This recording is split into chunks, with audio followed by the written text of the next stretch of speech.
பசுமை நிறைந்த காட்டில் இலைகள் இரகசியம் பேசும் நிழலில் காலை சூரியன் பொன் கதிர்கள் வீசி காடு முழுவதும் ஒளி பரவி உயர்ந்த மரங்கள் சூழ்ந்த இடத்தில் மென்மையான காற்று வீசும் பாதையில் மெத்தனமான மாமானொன்று தன் குட்டியை தேடி அலைந்தது அன்று. வெள்ளை புள்ளிகள் கொண்ட குட்டிமான் காலை நேரம் மகிழ்ந்து விளையாடினான். வண்ணத்து பூச்சி பின்தொடர்ந்து தொலைவுக்கு சென்று விட்டான் தெரியாமல்.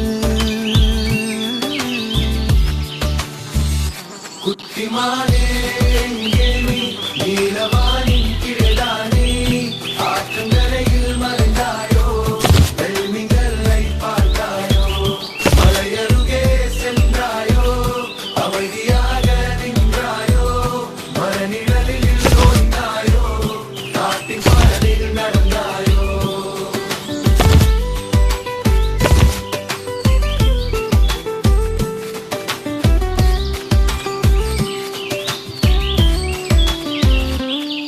மரப்பாலம் அருகில் தேடினாள், பச்சை புல்மேடு வழி நடந்தாள், மலர்கள் மலர்ந்த இடம் பார்த்தாள், வண்ணத்து பூச்சிகள் பறக்கும் களம் சென்றாள்.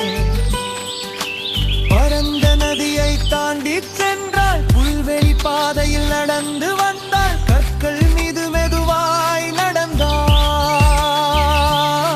கொடி சூழ்ந்த இடங்களிலும் பார்த்தாள்.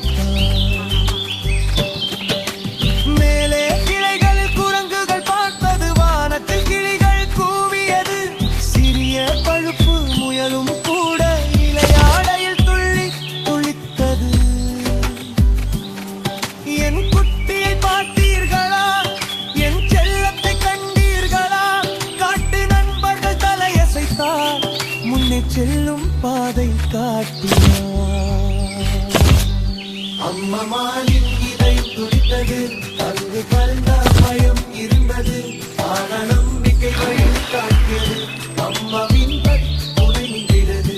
காட்டுப்பாதையில் குடலும் புல் மென்மையான ஓசை ஒலித்தது, மெல்ல சின்ன காலடிகள் கேட்டது, மெதுவான நடைகள் நெருங்கியது.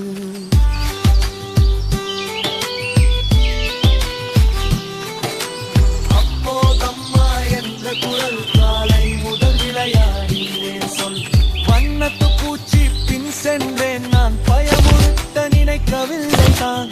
அம்மாவான் குனிந்து அணைத்தாள், குட்டியின் முகம் நக்கி முத்தமிட்டாள், அன்புரு தழுவி பிடித்தாள், மகிழ்ச்சியில் மனம் நிறைந்தாள்.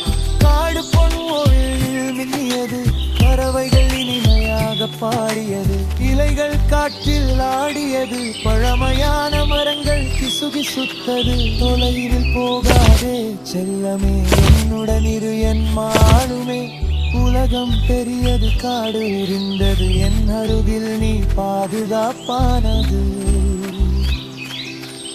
இதுவரையும் வீட்டுக்கு நடந்தார்கள், இனி தனியாக செல்லவில்லை அவர்கள், பாதுகாப்பான காட்டு பாதையில் அன்பின்